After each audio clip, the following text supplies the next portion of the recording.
हरि समा गए, और जिसके हृदय में हरि समा गए उसका सारा दुख हर लिया भगवान ने, सारा दुख दूर हो गया। भक्ति महारानी प्रसन्न हो गई, महाराज मैं तो बड़ी खुश हूं, अब बताओ क्या करूं, कहां बैठूं मैं। कहा कि ये भागवत जो सुनने वाले भक्त हैं इनके हृदय में जाकर के बैठ जाए।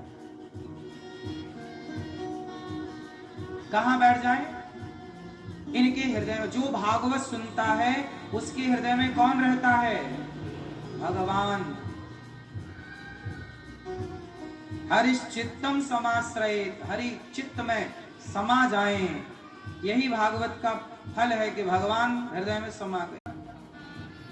पुत्र नहीं होने के कारण रोए, संतों ने कहा कि पुत्र मिलेगा, ये फल लो अपनी पत्नी को खिलाना। आत्मदेव जी ने अपनी पत्नी धुंधली को फल दिया, फल लेकर के वो गए अपनी पत्नी को दिया, पर पत्नी ने फल खाया नहीं।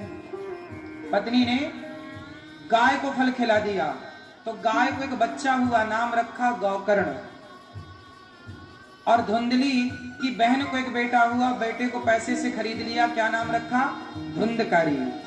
अब दोनों बच्चे बड़े हो गए।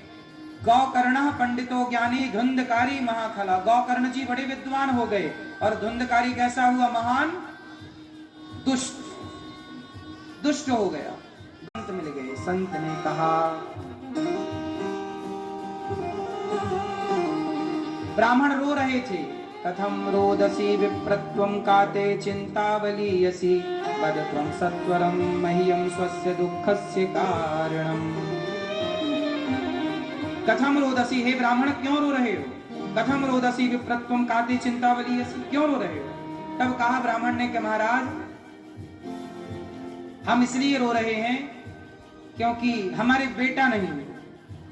संत ने कहा बेटा नहीं, इसके लिए मत रो। अब देखो, जो गौरी गोपाल स्कूल में, गौरी गोपाल गुरुकुल में पढ़ रहे हैं, वो सब हमारे अपने ही तो बच्चे हैं। हम ये क्यों कहें कि ये बेटा को ले आया धुंधकारी ने, और पांचों ने गला दबाकर धुंधकारी को मारा, प्रेत बना। जब भागवत सुनाई गई धुंधकारी को गौकर्ण जी के द्वारा, तब वो प्रेत योनि से मुक्त हुआ। गौकर्ण जी ने दूसरी बार भागवत सुनाई, और धुंधकारी के साथ साथ जो वहां के लोग थे सब भगवत धाम को गए भागवत सुनने के बाद। श्रोता वक्ता की विधि का निरूपण किया गया भागवत जी में। इसके बाद सनकादियों के मध्य भगवान प्रकट हुए, सब भगवत दर्शन करते हुए परम धाम को गए। जन्माद्यस्य यतोऽन्वयादितरतश्चार्थेष्वभिज्ञः स्वराट् तेने ब्रह्म हृदय आदि कवये मुह्यन्ति यत्सूदयः तेजो वारि मृदां यथा विनिमयो